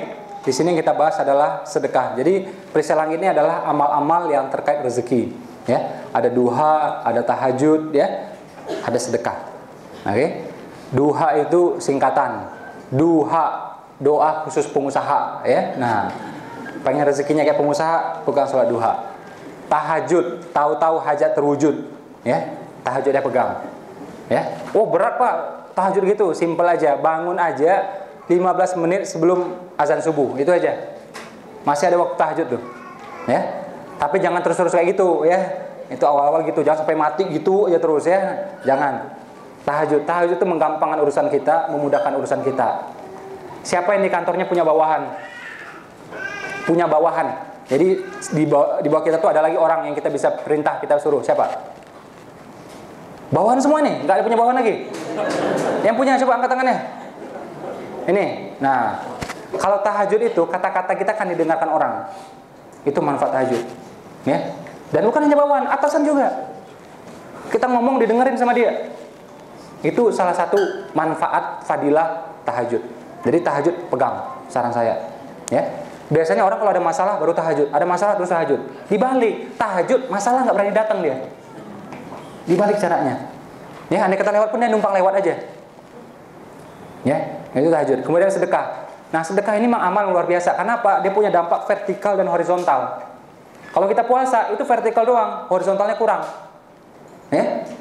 Kalau kita haji juga sama, vertikalnya yang banyak, horizontalnya kurang. Kalau sedekah, vertikal dapat, horizontalnya dapat. Sesuatu yang sifatnya horizontal itu pasti baliknya kontan. Kita senyum, Allah balas, orang juga balas senyum balik untuk kita. Benar nggak? Ya, kita maafkan orang lain. Ya, kita senang, dia juga senang, semua senang. Allah juga senang, malaikat senang. Ya. Jadi kalau yang sifatnya vertikal kita lakukan itu dampaknya multi. Senyum, memaafkan, silaturahim, termasuk juga sedekah. Bahkan jangankan kita, orang ateis pun sedekah dibalas. Ya. Oh, terus apa bedanya Pak dengan kita Pak? Beda, kita ada keberkahannya, ada akhiratnya dan macam-macam semuanya. Ya. Ah, masa iya Pak? Ya, coba mati dulu ntar baru tahu, saya bilang ya. Nah, kita lihat buktinya ya, 2 orang terkaya di muka bumi. Siapa ini? Bill Gates, Warren Buffett. Ya, ini sedekahnya 50%, ini 80%. Berkurang hartanya? Enggak, makin kaya. Jadi benar kata Nabi itu, harta yang disedekahkan tidak akan berkurang, melainkan bertambah. Ya. Bertambah. Tapi beneran berkurang Pak? Ya itu mungkinnya berkurang. Yang dari lainnya nambah. Ya. Saya itu sejak 2 tahun terakhir ini sedekah 50%, Pak. Ya, mungkin kadang-kadang lebih itu. Kayak properti soalnya karena yang saya pakai cuma 3, yang lain kita udah sedekahin semua. Kadang lebih juga 50%. Ya, itu nggak berkurang ternyata itu. Nggak berkurang. Bisnis yang nambah, ya mau ngapa-ngapain bisa, mau keluar negeri bisa, ngajak keluarga keluar negeri juga bisa, dan seterusnya gitu. Nggak berkurang, nambah malah. Ya, pas sudah dibuang setengah itu. Ya, awalnya saya 20%, naik 30%, terus 50%, nggak berkurang. Ya, sedekah itu mengayakan, sedekah juga menyehatkan. Kalau kita memberi, endorfin dalam tubuh meningkat, serotonin meningkat, dopamin meningkat. Kalau kita memberi dengan ikhlas, muncul lagi satu efek, anestesi, kebal. Ya, jadi sedekah itu mengayakan dan menyehatkan. Ya. Bahkan sedekah itu juga mentransform, mengubah apa impian kita, dia akan transformkan sampai seperti itu. Karena apa? Allah janjikan balasan sampai 700 kali lipat, bahkan 1000, bahkan 1.000.000. Kenapa? Bayangkan, kita sedekah nih 50 rial, 100 rial, jebret. Ya. Begitu kita kasih 100 rial nih ke orang ini, akhirnya apa? Orang ini bisa beli makanan. Akhirnya Pak, warung makanan hidup. Supplier beras hidup. Ya, supplier daging hidup, petani hidup, buru-buru hidup, menggerakkan 700 sisi kehidupan. Itulah yang balik lagi ke kita. Itu hebatnya sedekah. Ya. Jadi sedekah itu tidak mungkin tidak dibalas. Pasti, nggak pakai insya Allah, saya bilang. Ya. Oh, Pak kabur tuh masih nggak pakai insya Allah. Pasti saya bilang nggak pakai insya Allah. Ya, karena Pak dia yang janji, benar nggak? Nggak mungkin dia mangkir dengan janjinya. Makanya pasti saya bilang. Ya, tapi masih ngomong insya Allah. Ya ngomong insya Allah tuh manusia, Allah nggak perlu, benar nggak? Besok ya saya ganti duitnya insya Allah. Kalau Allah nggak perlu, insya Allah ya besok saya ganti nggak perlu. Siapa yang izinkan dia nggak ada lagi udah. Dia menentukan kok. Ya. Dan coba cek ya ayat dan hadis tentang sedekah. Itu selalu tuh, engkau berikan, engkau nafkahkan, maka. Langsung kalimatnya maka. Niscaya, nggak pakai syarat. Sama ustadz kita ditambah-tambahin, kalau ikhlas nanti akan dibalas. Enggak ikhlas pun dibalas kok. Lihat dalilnya. Engkau nafkahkan, engkau belanjakan, niscaya. Langsung kalimatnya gitu. Maka, tanpa syarat. Kalau ikhlas gimana? Tambah lagi. Gitu loh. Ya? Jadi syaratnya cuma satu, sedekah aja. Langsung kalimat berikutnya, maka niscaya. Ya. Jadi setiap sedekah pasti dibalas. Kita berbuat buruk saja dibalas, benar gak? Apalagi berbuat baik. Ya, sedekah itu menyehatkan, sedekah itu mengayakan. Lanjut. Di mana ini? Jepang, ya. Orang Jepang tuh agamanya apa? Mayoritas sekarang tuh ateis. Yang kita dengar Shinto itu pelajaran waktu SD itu, ya. Sekarang tuh mayoritas ateis. Dan ternyata walaupun mereka ateis, mereka tuh rajin tuh sedekah di sini. Jadi orang ateis saja percaya pada kekuatan sedekah. Jadi kalau kita nggak sedekah, berarti kita lebih parah daripada orang. Bukan saya ngomong loh, situ yang ngomong, ya. Jadi orang ateis saja percaya gitu loh. Masa kita nggak percaya, ya? Nah, Nabi bilang beli semua kesulitanmu dengan sedekah. Semua. Pengen apa? Pengen jodoh, pengen keturunan, pengen pulang ke Indonesia, pengen buka usaha, pengen naik pangkat, apa aja semua dibilang. Ya, semua. Pengen jadi emir misalnya, ya. Nah, cuma yang ngukur baju di badan juga, ya. Nah, itu aja saya bilang. Oke. Semua. Terus Ali bilang, pancing rezeki dengan sedekah. Ini artinya yang bercermin, saya bilang. Ya, ini yang artinya bercermin. Kalau kita mau mancing ikan paus, apakah bisa pakai nasi? Bisa nggak? Nggak bisa. Kalau pengen dapat ikan yang besar, pakai umpan yang besar, pakai jala yang besar, pakai kapal yang besar. Itu namanya memantaskan diri menjemput rezeki yang lebih besar. Ya, pengen punya anak, sedekah cuma 50 rial, nggak bisa. Boneka Barbie aja harga udah berapa sekarang? Enggak. Enggak. Dia pengen anaknya sehat, soleha, sedekah 10 rial, 50 rial, nggak bisa. Biaya operasionalnya malaikat ada berapa sekarang itu, ya? Bolak-balik ngurusin kita semua gitu, ya. Nggak cocok. Artinya apa? Kalau pengen punya impian gitu ya, hajat yang besar, actionnya mesti besar, doanya mesti besar, amalnya juga mesti besar. Contoh sederhana, Belanda nyerang kita, Belanda mau menjajah Indonesia. Kita berdoa, ya Allah beri kami kemenangan. Boleh? Boleh. Satu lagi, Belanda mau tanding bola sama kita. Kita berdoa, ya Allah beri kami kemenangan. Boleh doa kayak gitu? Boleh. Pertanyaan saya, doanya sama nggak? Sama. Intensitasnya, keseriusannya sama nggak? Nggak sama. Yang ini, karena Belanda mau menjajah kita doanya sambil nangis, sambil sujud. Benar nggak? Kalau yang tadi, sambil duduk tenang-tenang, sambil makan popcorn, mudah-mudahan menang Indonesia, ya nggak? Karena apa? Ini hajatnya nggak terlalu besar. Itu loh logikanya. Jadi kalau sesuatu yang besar itu, actionnya mesti besar, doa mesti besar, amal juga mesti besar. Ini dia pancing rezeki dengan sedekah. Jadi mesti itu namanya ngukur baju di badan, ya, ngaca, ya. Pengen sembuh, sakitnya tumor, kanker, ya, sedekah 10 rial, ya nggak bisa lah. Kalau kutil masih bisa, panu masih bisa, cenut-cenut masih bisa, ya. Nah, ini kanker tumor pakai 10 rial nggak bisa, karena ini besar sudah, ya. Ikhtiarnya besar, amal besar, doanya besar. Setuju nggak nih? Ya, jadi mesti keseriusan gitu ya, kesungguhan intinya. Ya, lanjut. Terakhir.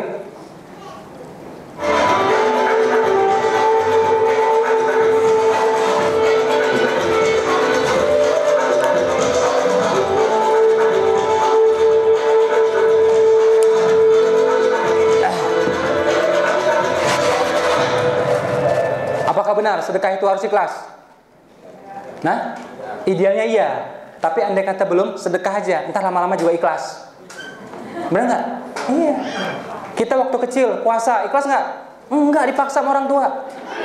Sahur, woi bangun woi gitu ya. Nah, enggak ikhlas, dipaksa. Akhirnya bisa, akhirnya terbiasa. Ada yang bisa ikhlas dari awal, ada. Tapi kebanyakan kita nggak gitu. Dan ayatnya juga bilang, pergilah engkau berjuang dengan perasaan suka atau tidak suka. Jadi nggak ikhlas pun berangkat. Nggak bisa ngomong sama Nabi, Nabi lagi malas nih, lagi pegel-pegel. Nggak ada, berangkat semuanya, ya. Suka nggak suka, berangkat semuanya. Itu ayat yang ngomong, ya. Bahkan salah satu sedekah yang utama, ini hadisnya kuat, dibilang apa? Ketika engkau merasa bakhil, ketika engkau merasa menahan, tapi tetap bersedekah, itu salah satu sedekah yang utama. Karena kita melawan diri kita. Aslinya bakhil tuh, aslinya pelit itu, aslinya menahan itu, tapi dia lawan, udah sedekah juga.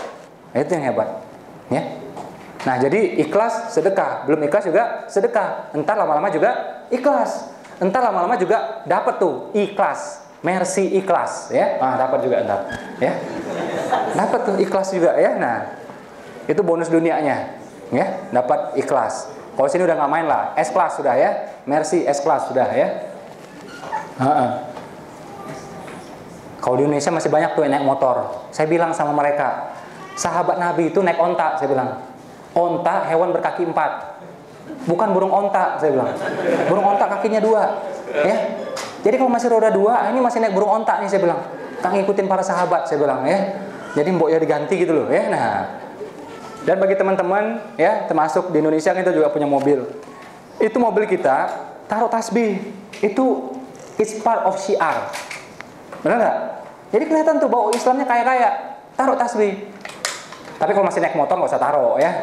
nanti tasbihnya hilang ya. Repot itu ya. Masih poni duniawi banget. Saya bilang, laki-laki sejati sanggup hidup susah, tapi laki-laki sejati terhadap keluarganya tidak mau memberikan kehidupan yang susah. Benar nggak? Laki-laki naik motor kemana-mana sanggup, tinggal di kos-kosan sanggup, giliran punya anak, punya bini, punya mertua, sampai hati nggak ngasih kayak gituan. Sebisa-bisanya jangan. Ya, jadi bukan berarti kita nggak siap hidup susah, siap. Tapi untuk keluarga jangan memberikan kehidupan yang susah. Nih laki-laki paham nggak nih? Ya, yang merasa laki-laki itu ya. Kalau kurang yakin laki-laki nanti cek di toilet ya. Nah, oh ya laki-laki pak, nah itu ya. Beneran ini. Saya miris tuh lihat orang di Indonesia, istri disuruh kerja, Dalil dari mana tuh? Tolong tunjukin sama saya satu dalil saja kalau ada. Ya, dunia akhirat nafkah itu tanggung jawab laki-laki.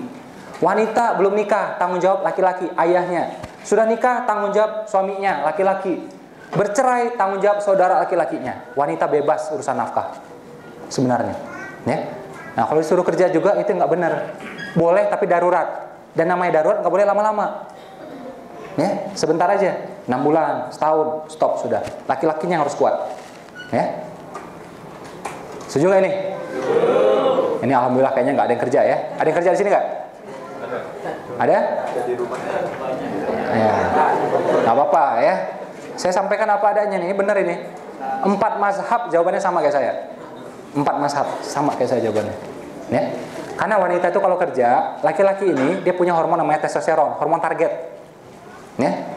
Wanita punya juga tapi sedikit. Yang banyak apa? Oksitosin, hormon kasih sayang. Kalau dia kerja, oksitosinnya kurang. Akhirnya apa? Mohon maaf, susah punya anaknya. Andai kata punya anak pun susah lahirnya. Ya, udah lahir pun susah ASInya keluar. Ini kejadian orang zaman sekarang. 50 tahun lalu nggak ada wanita yang nggak keluar ASInya. Nggak ada wanita pakai operasi-operasi itu nggak ada. Ya namanya bayi pasti keluar dari situ. Mau gimana lagi coba? Nggak mungkin dimuntahin kan nggak bisa. Ya pasti bisa sudah. Tapi karena siklusnya sudah diganggu, masalah muncul. Ya, operasi akhirnya. ASI nggak keluar dan seterusnya. Karena sudah diganggu. Kenapa? Dia kerja di kantor, bisnis, ngejar target. Akhirnya oksitosin berkurang, testosteronnya naik. Ya, itu gara-gara diganggu itu. Nah laki-laki juga sama. Kalau dia kurang kerjanya, kurang ikhtiarnya, testosteronnya bisa berkurang. Lemahnya cepat gitu. Memang fitrahnya bekerja, berikhtiar. Ya. Nah, ikhlas belum ikhlas, sedekah. Pamrih boleh nggak berharap? Sedekah terus berharap, boleh nggak? Sekarang dibalik. Kita nggak sedekah, berharap, boleh nggak? Boleh. Nggak sedekah aja boleh berharap kok. Kita ngomong lebih ekstrim, habis bunuh orang, gitu. Terus berharap, berdoa, masih boleh nggak? Boleh nggak? Masih boleh. Itu yang bunuh orang loh. Di sini ada yang habis bunuh orang, ada nggak? Nggak ada kan? Yang habis bunuh orang aja boleh berharap kok. Masa kita nggak boleh? Yang nggak bersedekah pun boleh berharap, apalagi kita yang bersedekah. Iya boleh. Selagi harapnya sama Allah boleh. Yang nggak boleh berharap ke makhluk. Kita traktir dia, berharap dia traktir balik. Itu nggak boleh. Ya, baik-baik ke bos dengan harapan dia akan balas. Itu nggak boleh. Tapi kalau kita traktir bos kita berharap, ya Allah engkau maha kaya, mudahkan karirku. Boleh. Oh nggak benar pak, berharap dunia. Boleh. Kita tuh dianjurkan apa? Berharap tuh dunia dan akhirat. Doanya juga menang dunia dan akhirat. Betul nggak? Nggak ada satupun doa yang mengajarkan, ya Allah biarlah aku menang di akhirat, duniaku hancur, lebur nggak masalah. Nggak ada. Biarlah aku nyungsep, nggak ada doanya, tahu nggak? Sepanjang hari kita doanya menang dunia dan akhirat. Bahkan dalam kita sholat gitu ya, kita duduk gitu ya, kita minta apa? Rabbik firli dan seterusnya. Minta ampunan, minta rezeki, minta kesehatan. Benar nggak? Dunia semua itu. Yang akhirat cuma sedikit tuh. Sisanya dunia semua itu. Kesehatan, benar nggak? Rezeki, petunjuk, itu dunia semua. Boleh kok. Dalam sholat loh itu, dalam amal. Siapa yang bilang nggak boleh? Nanti dalilnya lihat, banyak yang bilang nggak boleh soalnya Ustadz, banyak banget. Ya, kayak tadi pagi saya ngomong di Twitter juga banyak yang bantah itu. Lihat nanti Al-Baqarah 200 sampai 202. Siapa yang berharap balasan dunia, dapatnya dunia dan tidak tersisa akhirat. Siapa yang berharap dunia dan akhirat, dapatnya dunia dan akhirat. Jadi orang kaya itu pakai dan. Jangan ditanya, pilih mana, sehat atau kaya? Yang nanya goblok. Ya. Aku mau sehat, kaya, sakinah, bahagia, funky, asik, keren, mobil asik, rumah juga asik, anak lucu-lucu, dan semuanya. Benar nggak? Nabi pakai dan kok. Sehat, gagah, kaya, ya, soleh, keluarga sakinah, dan anak baik. cucu juga baik, pakai dan semuanya. Jangan pakai atau. Itu orang miskin tuh. Pilih mana? Sehat atau kaya? Gobloknya di dia, ya. Pilih mana? Kaya masuk neraka atau miskin masuk surga? Ngapain kayak itu dihitung? Ya, kayak dia mau jalanin aja, ya. Tapi banyak Pak orang kaya nggak bahagia, kayak dia miskin bahagia aja, ya. Nah, iya. Banyak Pak orang kaya nggak bahagia, lebih banyak lagi orang miskin nggak bahagia, tahu nggak? Ya. Kalau orang kaya nggak bahagia, masih bisa sedekah, masih bisa membahagiakan orang lain, ya. Nah, terang-terangan boleh nggak? Sedekah terang-terangan boleh nggak? Sedekah diam-diam boleh, ya. Sedekah terang-terangan boleh. Yang penting niatnya kejaga, ya. Saya mohon tetap stay dulu, ntar lagi materi udah selesai, ya. Sedekah diam-diam boleh, sedekah terang-terang boleh. Ayatnya ada 5 yang membolehkan sedekah terang-terangan. Nabi pernah terang-terangan, sahabat juga pernah terang-terangan, ya. Umar pernah, Utsman juga pernah. Sedekah diam-diam boleh, sedekah terang-terang boleh. Yang nggak boleh apa? Diam-diam nggak sedekah. Itu nggak boleh. Di masjid Indonesia banyak tuh pura-pura zikir gitu, ya. Nah, kotaknya lewat itu. Nah, ini nih. Diam-diam nggak sedekah itu, ya. Diam-diam boleh, terang-terang nggak boleh. Ya. Makanya kalau di gereja nggak pakai kotak. Di gereja pakai apa? Pakai jaring. Datang itu satu persatu tuh. Mau lari kemana kau? Ya, nah, nggak ada yang lolos itu. Ya. Makanya di masjid itu saran saya selain kotak, mestinya pakai sorban itu loh. Datangnya satu persatu tuh. Ya. Kalau dia ngasih 2.000 rupiah, ya, rupiah gitu ya, 2.000 rupiah, bilang, maaf Pak, ini masjid bukan jamban gitu, ya. Nah iya, masjid lo mahal-mahal, bersih-bersih, ya. Dan uang 1.000 itu nggak pantas masuk masjid. Uang 1.000 itu gambarnya apa coba? Gambar orang bawa golok. Apa pantas orang bawa golok masuk masjid? Nggak pantas. Yang pantas masuk masjid siapa? Nah, kalau orangnya udah pakai peci, itu baru pantas. Siapa yang pakai peci? Bung Karno, Bung Hatta. Ini rahasia dari Bank Indonesia ini, ya. Jadi uang itu agar cepat masuk masjid dikasih peci itu dua-duanya. Pas sudah. Dan yang lain itu uangnya cuma sendiri. Gambarnya, ini berdua gambarnya. Ngapain itu berdua di masjid? Sholat berjamaah dia itu, ya. Nah, tapi ini rahasia, ya. Orang lain nggak tahu nih. Ini Bank Indonesia ini punya rahasia, ya. 5 ayat yang membolehkan sedekah terang-terangan. Yang penting niat kejaga. Karena apa? Kalau terang-terangan bisa menjadi siar, motivasi, dan inspirasi bagi yang lain. Saya sebutin, saya sedekah rumah semuanya gitu. Mungkin niat saya benar, mungkin tidak. Tapi yang jelas teman-teman nih, 100 orang, 200 orang terinspirasi. Benar nggak? Kalau teman-teman turut melakukan, saya dapat fadilahnya. Ya. Tapi niat masih pun nggak benar tuh, ya udah doakan saya, nggak usah debat. Ya, simpel aja. Itu namanya dalam Islam itu ada namanya uswatun hasanah. Mesti jadi contoh yang baik. Orang contoh bencong-bencong di TV disiarkan. Contoh buruk tuh. Kita harus kasih juga contoh yang baik, imbangi. Kalau semua orang baik yang nggak kasih contoh, hancur tuh semua, tahu nggak? Yang jeleknya semua tuh, yang korupsi, yang banci, yang bentak orang tuanya di sinetron, itu semuanya gitu. Ya, maka saya juga imbangi apa yang saya lakukan kalau baik dan saya insya Allah niat saya terjaga, saya akan sampaikan. Saya bertahun-tahun seminar, teman-teman boleh cek di Google ya. Saya nggak pernah ngomongin sedekah saya, nggak pernah. Tahun ini baru saya ngomongin. Ya, karena saya pikir ini sudah tiba waktunya. Insya Allah hati saya udah biasa, netral, tenang, ya. Dan kayaknya orang juga jemaah perlu contoh. Udah saya omongin. Kalau yang dulu saya nggak pernah ngomong, coba cek di YouTube. Tahun ini saya ngomong, ya, agar bisa menggerakkan orang. Karena saya udah berhasil, ya insya Allah ya, semua dari Allah gitu. Saya udah berhasil menjadi perpanjangan ya dari ini orang bersedekah. Nah, yang saya pengen tuh orang tuh melakukan wakaf bisnis, wakaf properti. Harus ada contoh. Harus ada contoh. Ya. Maka kita ngomongin. Jadi insya Allah boleh. Dan dalam Islam gitu, memang ada amal yang terang-terangan. Azan terang-terangan. Sholat berjamaah terang-terangan. Ya enggak? Haji, umroh, akikah terang-terangan. Kurban, nikah terang-terangan. Nikah diam-diam boleh enggak? Enggak boleh. Minimal ada saksi, ada penghulu. Ya. Itu rukun. Terus disunahkan memberitahu yang lain, namanya walimah. Ya. Jadi terang-terangan boleh. Oke, zakat bahkan tidak boleh diam-diam, harus terang-terangan. Kita taruh uang ya di balik karpet gitu ya, untuk zakat nggak boleh. Iya, kalau sedekah boleh. Sedekah punya 2 pilihan, diam-diam boleh, terang-terang boleh.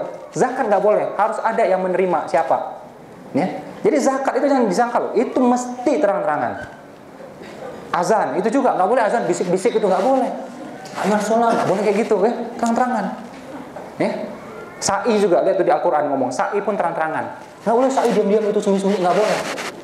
Ya, jadi yang penting apa? Niat kita kejaga. Karena apa? Terang-terangan bisa potensi riya, pamer. Diam-diam apa? Ujub, sum'ah, sama aja. Nih orang nggak ada yang sedekah nih, cuma aku nih yang sedekah. Itulah ujub. Atau kita diam aja nih, wah yang lain sedekah terang-terangan semua tuh, aku tuh yang sedekahnya diam-diam. Itulah sum'ah. Tuh pada sombong tuh sedekah semua itu, tawar-tawar, nego-nego gitu ya, lelang-lelang. Wah kalau aku mah penting diam-diam aja. Itulah sum'ah. Merasa amalnya lebih baik. Ya, takjub dengan amalnya sendiri. Terakhir, berapa persen idealnya sedekah kita? Berapa persen? 2,5 itu zakat, woi. Ini mu'alaf atau apa nih ya? Namanya yang wajib itu sedikit. Sholat yang wajib cuma 17. Sunnahnya tanpa batas. Haji cuma sekali, umrohnya tanpa batas. Benar nggak? Ya. Zakat tuh yang wajibnya 2,5%, 1/40 bahasa hadisnya. Ya. Zakat itu proteksi. Kalau kita punya harta 1 rupiah dan nggak bocor, zakat dia proteksi. Makanya zakat disebut apa? Menyucikan diri kita, harta kita, ya, jiwa kita, harta kita. Dia proteksi. Kalau kita nggak keluarkan, merosot nilainya. Mungkin bocor, kebakaran, handphone hilang, mobil tabrakan, pokoknya bocor aja udah. Agar tetap nilainya proteksi ya, zakat. Nah, supaya dia bertambah, namanya investasi. Ini proteksi, ini investasi. Apa ini? Sedekah. Makanya nggak pernah saya ketemu hadisnya zakat mengatakan tumbuh 700 kali lipat, nggak ada. Tumbuh 1000, nggak ada. Yang ada itu apa? Sedekah. Bahkan zakat tumbuh 10 kali pun saya belum ketemu hadisnya. Kalau sedekah ya. Jadi yang bisa bergulung-gulung itu, ya. Kalau zakat memang dia menambah juga, tapi kalau yang bisa bergulung-gulung, berlipat ganda, cuma sedekah, cuma sedekah, cuma sedekah. Ini proteksi, ini investasi. Zakat, sedekah. Ya. Nah, kalau zakat 1/40, ya. Nanti detailnya tanya sama Amil, boleh. Kalau sedekah ini berapa persennya? Hah? Sekarang gini deh. Saya bilang nih, saya mau kasih duit 10 juta rupiah. Ini grup A, grup B. Saya kasih sama grup B. Saya kasih 10 juta rupiah. Saya bilang sama B, bebas dipakai uangnya. Cuma syaratnya cuma satu. Syaratnya cuma satu. Sebagian, nah, kata kuncinya sebagian. Sebagian tolong kasih ke A. Berapa persen kasih ke A? Mungkin nggak 2,5%? Nggak mungkin. Saya ngomong sebagian kok. Berapa tuh sebagian? 30, 40 masuk akal. Ya, para sahabat itu sedekahnya sepertiga semuanya. Umar 50%, Abu Bakar 99%. Kalau kita ngikut dia belum sanggup kan? Nanti pada bubar semuanya. Ya, nah, berapa yang saya sarankan? Rutin tiap bulan 20%. Umat Kristiani 10%. Mau kalah? Mau kalah? Mereka 10% bruto. Ya, Muslim saran saya 20%. Ya, 20%. Jadi misalnya gajinya 30 juta, sedekahnya berapa itu? 6 juta rupiah. Gitu. Gajinya misalnya 100 juta, ya, rupiah. Sedekahnya berapa itu? Gajinya misalnya 500 miliar 433 juta misalnya. Berapa tuh sedekahnya? Lama jawabnya kan? Karena belum pernah kan? Nah, itu. Makanya lama jawabnya. Intinya 20%. Itu yang rutin tiap bulan. Ya. Nah, kalau pengen menjemput perubahan, pengen nggak berubah? Pengen nggak? Pengen nggak hajatnya cepat terkabul? Orang lain hidupnya gini gitu, lambat naiknya. Kita bud, gitu. Mau nggak? Kalau mau saya kasih tahu nih, mau nggak? Nah, yang pertama ya, tadi bakti udah beres, harus bakti beres. Kedua, bagi laki-laki subuh berjamaah. Ya, kenapa? Nggak usah bantah, ikut aja sudah ya. Banyak bantah ini ya. Yang ketiga, coba sedekah ekstrim. Apa itu ekstrim? Yang belum pernah dijabanin, jabanin. Yang belum pernah dilakonin, lakonin. Contoh, punya 2 rumah, 1 sedekahin. Ya.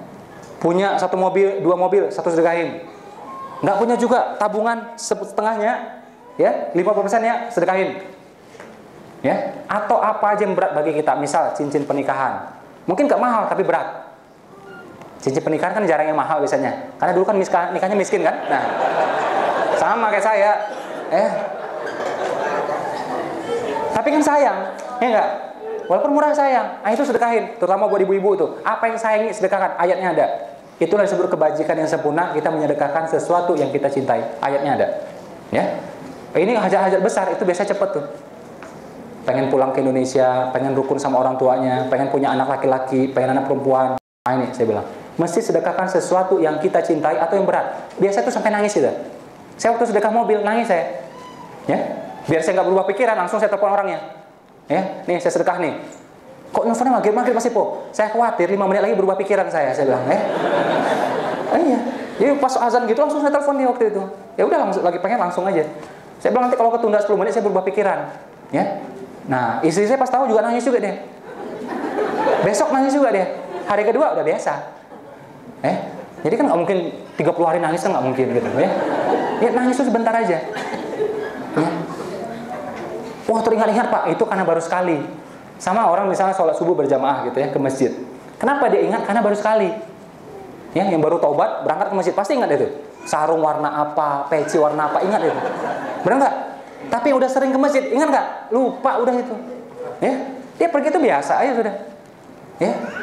Nah, jadi karena sering itu, insya Allah jadinya biasa semuanya. Nah, ibu-ibu juga, saran saya, siapa yang punya kalung? Coba tolong angkat tangannya. Nggak disuruh sedekah, tenang aja. Panik, muka udah panik duluan gitu, cemas. Siapa yang punya kalung? Coba, yang punya kalung, coba. Enggak ada yang, ini nggak punya kalung nih, benar? Ini sebelah sini nggak ada? Ini taruh di rumah, nggak dibawa. Ya. Antar aja Pak. Ya. Siapa yang punya kalung tadi? Punya anting, punya kalung, punya anting, dan punya anting atau punya anting? Pertanyaan saya, buat apa itu? Kalung itu buat apa? Saya mau tanya. Kelihatan pun enggak. Kan aneh tuh kalung pakai jilbab, kalung dikeluarin kan aneh gitu. Atau ditenteng-tenteng juga aneh. Taruh di sini juga aneh. Buat apa? Tuh, kenapa orang kaya itu sulit masuk surganya kalau itu? Kalau hartanya tidak bermanfaat, itu dihisap semuanya. Itu yang bikin lama. Tapi kalau hartanya bermanfaat, itu akan mempercepat dia masuk surga. Nggak percaya? Coba kaya dulu, ya, terus mati, ya. Nah, benar nggak omongan saya? Jadi harta itu kalau tidak bermanfaat, itu yang bikin lama hisapnya. Ya, kalau menurut saya, kalung nggak ada guna, anting nggak ada guna. Istri saya nggak pakai. Ya, kalau nggak pakai, anting nggak pakai, buat apa saya bilang? Dia pun juga, ya buat apa ya? Nggak pakai juga dia, simple. Anak saya juga 2 cewek nggak pakai juga, sehat-sehat aja sih lihat tuh, tumbuh aja itu. Ya. Nah, jadi nggak harus. Kenapa pakai? Karena orang pakai. Kita kan kayak gitu tuh. Ayatnya bilang, kalau kau ikut kebanyakan manusia tersesat. Ayatnya ngomong gitu. Kalau kamu mengikuti kebanyakan manusia tersesat. Jadi nggak usah ngikutin orang rata-rata. Ya. Pikirkan apa yang perlu, apa yang nggak perlu, apa yang perlu, apa yang nggak perlu. Wah, tapi masih mau bajunya bagus. Yes, ini syiar saya. Baju perangnya Nabi juga bagus. Kalau saya pakai bajunya kucel, orang nggak percaya sama saya. Benar nggak? Yang kenal sama saya mungkin percaya. Yang nggak kenal, pembicara kucel gitu, miskin lagi ya, nggak mau. Ya, saya alhamdulillah juga kesini 1 sen pun nggak dibayar. Ya, tetap dibayar, Allah yang bayar. Ya, nah, jadi boleh pakai yang bagus kayak Nabi saya bilang tadi ya. Dia baju perangnya bagus, oke, terbaik. Ontanya bagus. Kalau memang perlu, kalau nggak sedekahin aja sudah. Saya baju di rumah juga gitu kok, dikit aja baju saya. Celana saya cuma 3 atau 4 itu, simple aja. Ya. Nah makanya kalau lagi musim penghujan bingung saya tuh, ya, nggak kering soalnya. Ya, nah akhirnya dipanas-panasin pakai serika, ya bisa kering kayak gitu kan. Jadi simple aja hidup itu. Tapi baju masih kadang-kadang bagus, beli yang baru. Iya, beli yang baru lama sedekahin. Simple aja. Apa pusingnya coba? Mobil, pernah 3, pernah juga mobil yang terbaik, pernah juga yang mereknya M, mereknya apa, pernah juga semuanya. Rasanya kayaknya kesibukan berkurang, udah 1 sedekahin, simple aja. Kesibukan berkurang lagi, 1 sedekahin, simple aja. Atau sibuk lagi, sewa 1 lagi, simple aja. Ya, ada rezekinya beli lagi. Ya, saudara kurang, udah kasihin saudara. Simple aja, nggak usah dibawa pusing. Jadi harta itu boleh dimiliki, sekedar dimiliki. Masuk rekening, masuk saldo, nggak masuk ke hati kita. Itu yang paling penting. Nggak ada manfaat, sedekahin aja. Ya, pakai sekedarnya, sisanya sedekahin. Makanya kata kuncinya, produksi sebesar-besarnya, konsumsi sekedarnya, distribusi seluas-luasnya. Produksi itu hasil, jadi kita hasil itu mesti besar, income besar. Produksi sebesar-besarnya, konsumsi sekedarnya, seperlunya aja, distribusi seluas-luasnya. Ya, jadi coba saran saya sesekali itu sedekah ekstrim, bukan tiap hari. Sekali 6 bulan, sekali 12 bulan, coba yang ekstrim sampai bergetar tubuh kita. Rockefeller, orang terkaya Amerika di zamannya, orang Yahudi, dia bilang apa? Sedekah yang baik itu sampai bergetar tubuh kita, itu baru benar. Itu Yahudi loh. Ngomong kayak gitu. Ada Yahudi di sini? Ada? Nah, nggak ada kan? Mau kalah sama dia? Yakin kekuatan sedekah? Yakin? Otak kanan ya, langsung praktek. Boleh?